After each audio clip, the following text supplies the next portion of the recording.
Welcome to News for Scotland on the Scotland Channel. I'm Hector Campbell, and here are this week's headlines. MSPs voted to boycott Israel this week, as First Minister John Swinney announced that there will be no more funding for arms firms in Scotland which supply Israel. The Scottish Government had been urged to stop funding weapons firms in Scotland through agencies such as Scottish Enterprise, which supply Israel amid the ongoing genocide. The First Minister further called for the UK to withdraw from the UK-Israel Free Trade Agreement and follow the example of Ireland to prohibit the import of goods produced in Israeli settlements in the occupied Palestinian territories. This call is likely to go unheeded as the UK continues to supply weapons and carry out spy missions and training for Israeli soldiers to enable the genocide against civilians which is taking place in Gaza. An independent Scotland would have the power to determine its own foreign policy with Israel, including cutting off all diplomatic ties if it chose to. It's not certain whether Scotland's decision to boycott Israel will be thwarted by the UK government.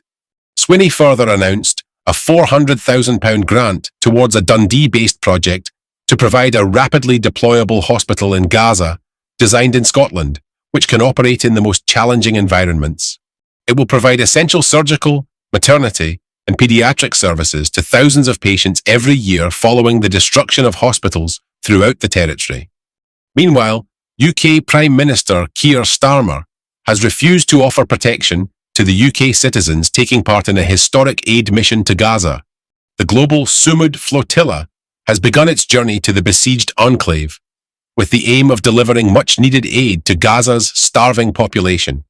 The Sumud mission follows closely behind two recent flotillas, the Madeleine and the Handala, both of which were intercepted before they could reach Gaza, with Israeli forces detaining and eventually deporting those on board.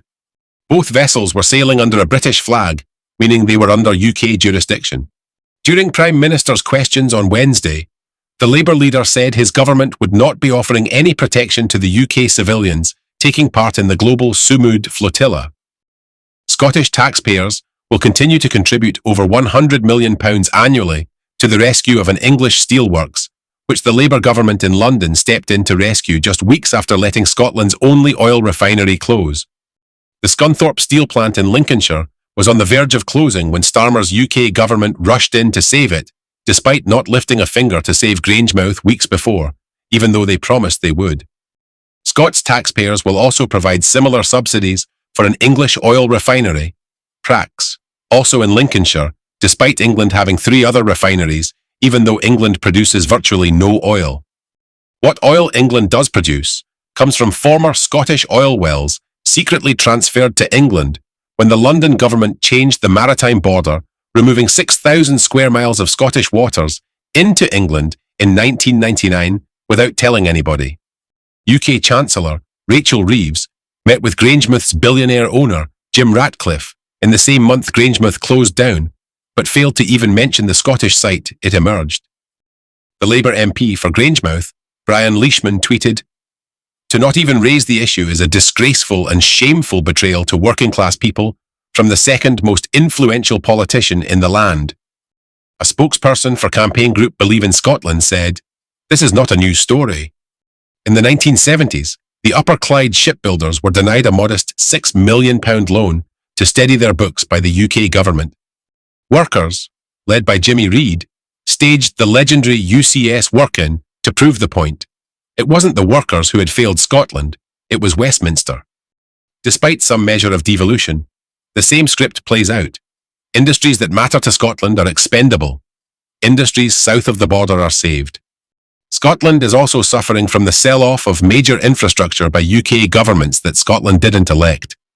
Gas, electricity, the national grid, rail infrastructure, harbours and ports, the post office, steel, aerospace and parts of the health service were privatised by UK governments without the democratic consent of the people of Scotland, said the spokesperson.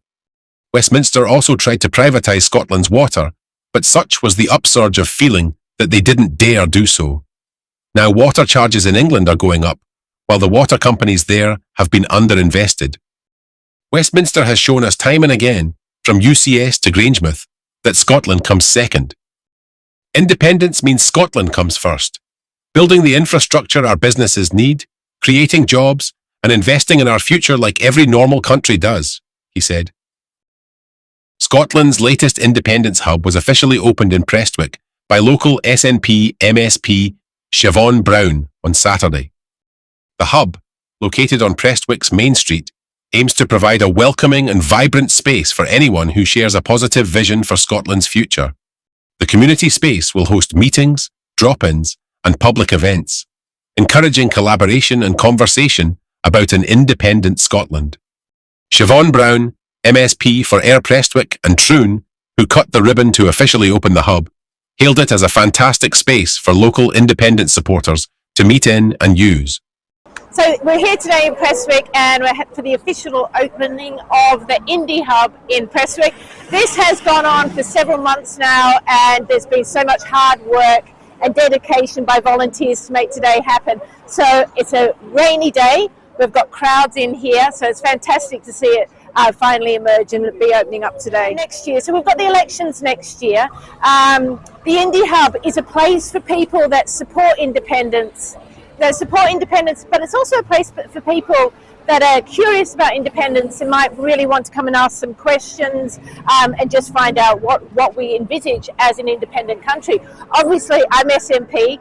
I believe in Scottish independence. I was not political before 2014 and the referendum just totally changed my life, and I am where I am now, which is something that was never envisaged by me whatsoever.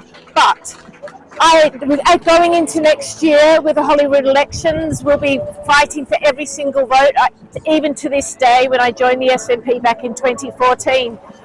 To me, the SNP was the only party that had Scotland's back, and there's not been a time since 2014 to now that anything has happened to make me think, oh, actually, they're looking after Scotland. It sort of reiterated everything that I first thought in 2014. So for me, until we get Scottish independence, that's okay. The SNP are the only party who will always look after Scotland first and foremost. Tom Mathers, Prestwick SNP branch organiser, said hubs like this are important for raising the profile of the independence movement and helping the wider public to understand the issues around Scottish independence. One of the reasons why we decided on a hub is I personally have been involved in the Irvine hub for the last election, the Westminster election, unfortunately, and I've been in a hub in Stornoway, I've been in a hub in Inverness, and I thought, you know, we could do with a hub in Prestwick, quite a prominent place, and it is about teaching the public about independence, about the financial, the cultural, the economic aspects of why we should be an independent nation. So not only that, but the political reasons as well. And one of the most important things I found that when I knocked on doors, a number of people who had limited knowledge of all these issues, and this is a place where we can start telling people, teaching people, passing information, and we should have them all over Scotland. So if anybody else can copy our idea about how we do this, go ahead, do it, give it a try. It's about getting people, ordinary people in and thinking about independence. The ALBA party says that initial data from its Max the Yes message is resonating strongly with pro-independence voters. Example returns from Preston, Seaton and Gosford Ward in East Lothian, where thousands of doors have already been chapped, showed support for yes was at 46%, no, 10 points behind at 36%, and undecideds at nearly 17%. Of the 46.8% supporting independence, 94.8% said they are open to voting ALBA on the regional list at next year's Holyrood election. This demonstrates that, contrary to what you may find on social media, the overwhelming majority of pro-independence supporters are receptive to our message on the doorstep, said an ALBA spokesperson. The results also show that after speaking with our activists and hearing our position, 13% of voters intend to vote ALBA on the regional list, most of whom are committed to voting SNP in their constituency. While regional and local variations exist, and these figures are not predictions, They confirm that our common sense, Max the Yes approach, resonates with independence-minded Scots, she said. The ALBA party is due to hold its two-day annual conference in the Yes city of Dundee from October 24th. Social media should top the list of priorities for independence campaigning, according to campaign group Believe in Scotland, which recently surveyed more than 7,200 supporters on the issue. Billboard advertising came second, whilst more than 3,000 respondents wanted more marches and rallies from Believe in Scotland. A spokesperson said, "The comments stressed the importance of morale and motivation. People know it is not about converting voters, but about energising our supporters and getting our voices heard. In particular, they want Believe in Scotland to lead because our marches and rallies remind people of the positive Yes family spirit of 2014. The next Believe in Scotland rally takes place in Edinburgh on March 28th next year. Fascists are attempting to stir up hatred and division in our communities by blaming the most vulnerable people in society for poor social conditions, according to campaign group Stand Up to Racism Scotland. The comments come after an increasing number of anti-migrant protests have been held throughout Scotland, protesting against the use of migrant hotels. One protest in Aberdeen, however, took place recently outside a Polish deli when John Carr, a former Royal Marine Commando and cage fighter who once guarded nuclear weapons at the Faslane Naval Base, claimed that old women live in fear surrounded in occupied neighbourhoods filled with vengeful, violent foreign third-worlders. Carr, who is a member of the Homeland Party, a far-right political organisation, added, "British children are left to fend for themselves in schools overrun with brutal and hateful third-worlders." Last year, Scotland escaped the riots that England witnessed when mobs attacked people and tried to burn down a hotel housing asylum seekers. But Homeland's presence has prompted claims that far-right actors are exploiting locals' genuine concerns over hotels housing asylum seekers for their own political agendas, while allegedly fueling racial tensions. These protests have also been attended by other far-right groups, such as Britain First and Patriotic Alternative. Founded by Scott Kenny Smith from the Isle of Lewis, who was once a candidate for the far-right British National Party, the Homeland Party advocates mass deportations and promotes a nationalism based on the law of blood with a whites-only membership policy. Smith is Homeland's chair. He started the organisation in 2023 after leaving Patriotic Alternative, whose supporters included neo-Nazis and white supremacists. In Aberdeen, far-right activists have targeted pro-Palestinian campaigners who say they have been harassed for more than a year, with one punched by a far-right activist in the street. In a separate incident this month, a stand-up to racism meeting at Quaker House in Aberdeen was targeted when cars outside were egged and fascists tried to get into the premises. Since pro-Palestinian anti-genocide protests started in Aberdeen in October 2023, there have been a surge of incidents, including unsolicited racist slurs and physical attacks on crowds and individuals taking part at events. A formal complaint to Police Scotland regarding some of these initial incidents, submitted in June 2024, remain uninvestigated, whilst officers harass anti-genocide protesters for wearing T-shirts deemed illegal under Starmer's Free Speech Britain crackdown. The impunity enjoyed by far-right individuals has clearly emboldened them, said an activist who requested anonymity due to fears of retribution. However, 2 men were charged this month under the Hate Crime Act following a protest held outside accommodation used for asylum seekers in Aberdeen. There is no evidence that any of the people or groups named in this report were involved in the specific incidents outlined. A spokesperson for Stand Up to Racism said, "It's concerning too that mainstream politicians have been rubbing shoulders with such people at events organised by the far right. For instance, Conservative Shadow Justice Secretary Robert Jenrick was recently photographed in Epping beside Eddie Butler, a former British National Party strategist and veteran far-right activist. At a time when Reform UK is calling for mass deportations and the Labour government is proposing to fast-track asylum cases, weakening asylum seekers' legal rights, it is important that everyone comes together to defend refugees and migrants and to ensure that we stop the growing far-right threat. Maggie Chapman, MSP, of the Scottish Greens, called on the Scottish Government to make a statement on the rise of these fascist protests as soon as Holyrood returns after the summer break, adding that we cannot normalise them or let extremist groups threaten people's safety. She said the protests have a deeply unpleasant character due to the presence of the far right, and that everyone, asylum seekers included, deserve to feel safe and free from racism and hate wherever they live. Watch out for a special report on the rise of reform coming soon to the Scotland Channel. We'll examine how causing division and racial tension is being used by wealthy backers who have their own agenda, which is not the one stated to ordinary Farage supporters. The absurdity of how the House of Lords currently operates has been shown as hereditary peers gear up for a last stand over the bill to remove them, says Mike Wright of the Electoral Reform Society. Hereditary peer Lord Strathclyde promised repercussions if the UK government tries to remove them. This displays the upside-down nature of our democracy, where unelected politics are attempting to delay and thwart a bill that is clearly democratically backed by a manifesto pledge, said Wright.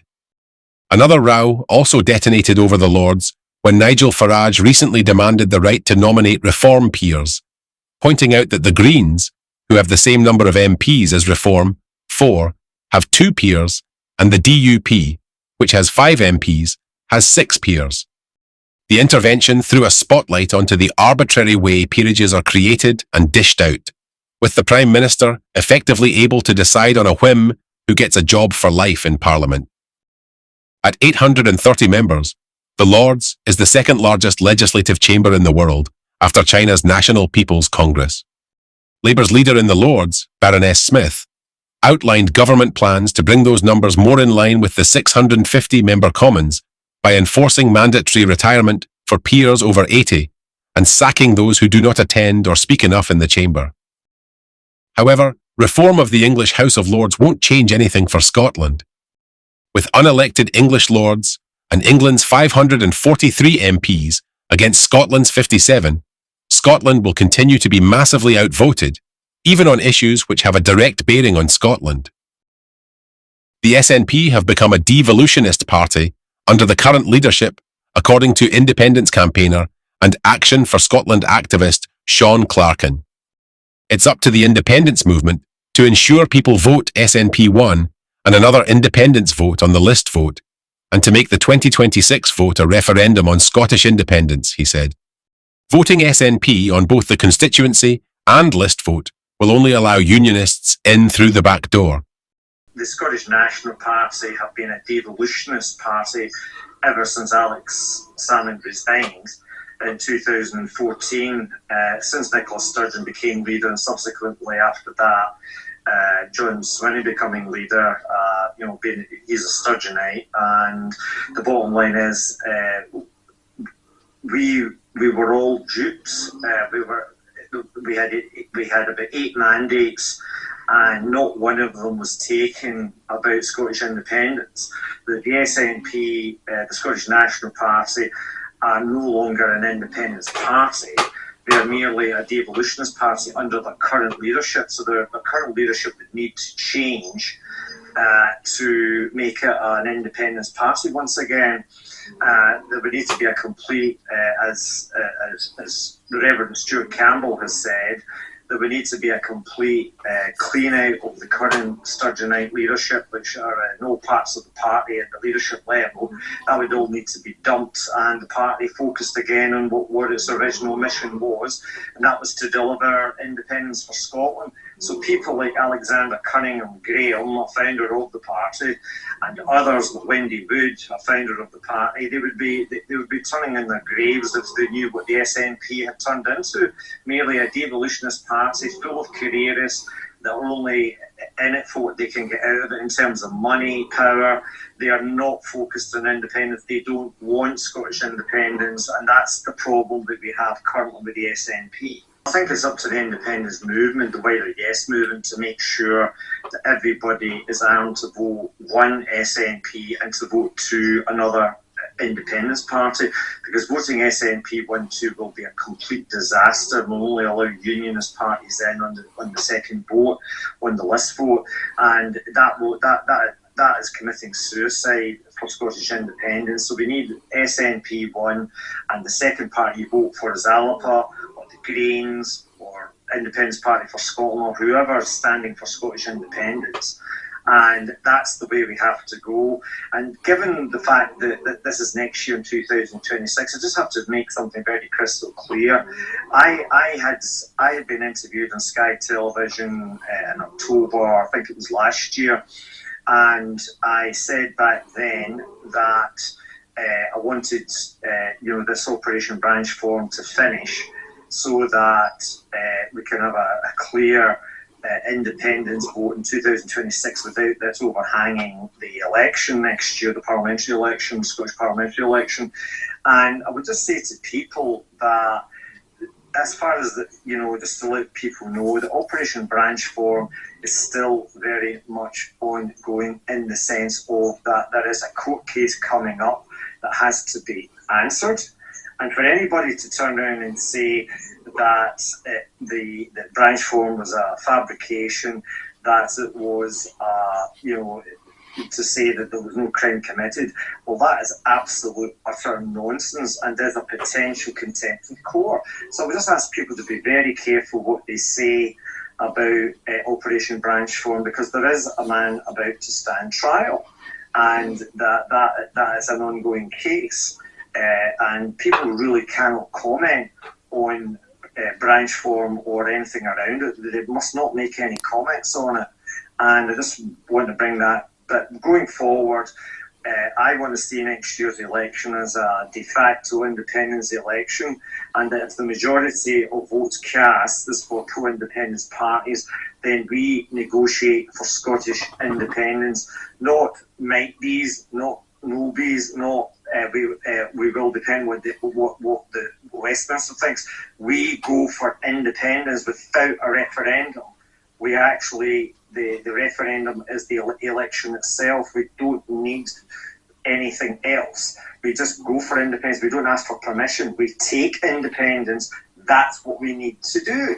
And people have got to be prepared to do this. And the other thing that I would bring to people's minds is, do you think independence is going to be handed to you on a plate? No, it's not. And I very much adopt the viewpoint of Craig Murray.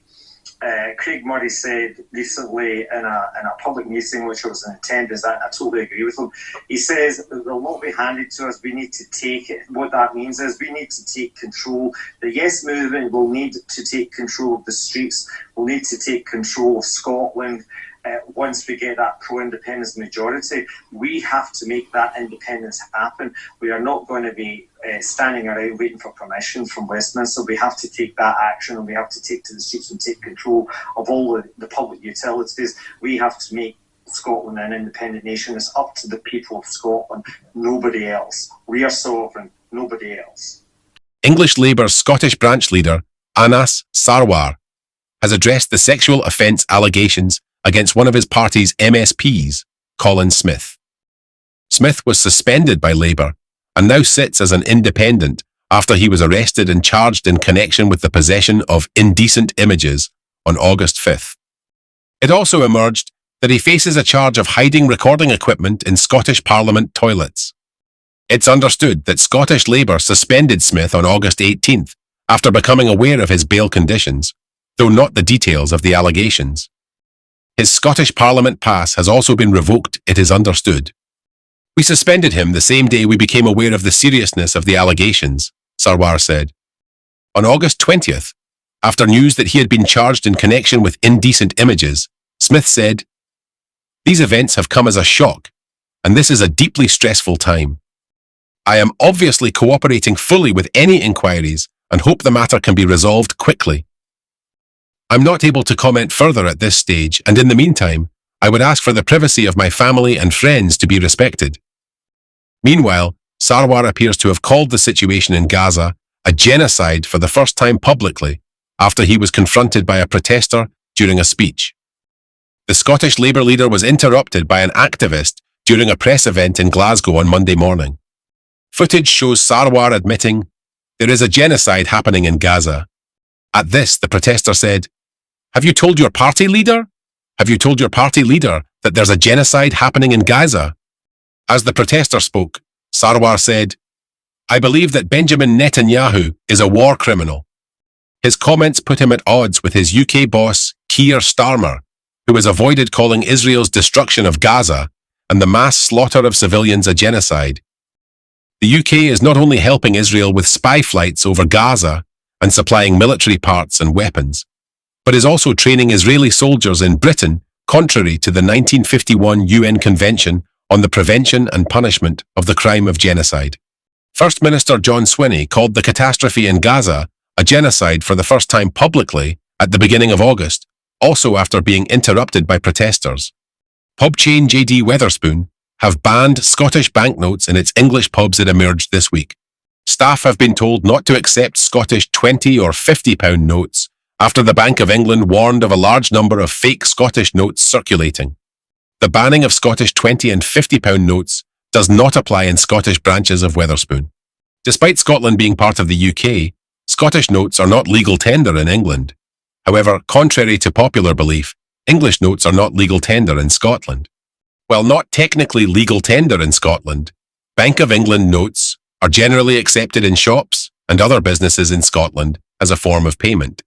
Staff at Edinburgh Napier University have been warned up to 70 jobs could be axed due to cost-cutting measures. Principal and Vice-Chancellor Professor Sue Rigby announced the plans in a letter to staff earlier this week. Rigby said the institute is currently in a financially resilient position, but did warn that the cost base continues to outstrip income, adding that changes were necessary to create a financial surplus. The university added that it was also facing changing demands for courses. It is currently unclear which posts are at risk or whether teaching roles will be affected. Travelling by train across Scotland became more affordable from Monday following the removal of all peak rail fares from ScotRail train services. Tickets at any time of day are now available at the off-peak rate. This will save commuters almost 50% off a return ticket from Edinburgh to Glasgow and almost a third off a return ticket from Perth to Dundee. As well as keeping costs down for customers, the Scottish Government's removal of peak fares will ensure ticketing is simpler and more flexible. First Minister John Swinney said, "Scrapping ScotRail peak fares will keep more money in people's pockets and make train travel more appealing to commuters, providing savings on journeys to and from work. It will also ensure tickets can be used any time of day, avoiding confusion and making people's journeys simpler." Support independent Scottish media by liking, sharing and commenting on this video. Please also subscribe to the Scotland channel on YouTube. And please also consider making a donation to the channel. Visit our website, thescotlandchannel.tv/#donate. Thanks for watching.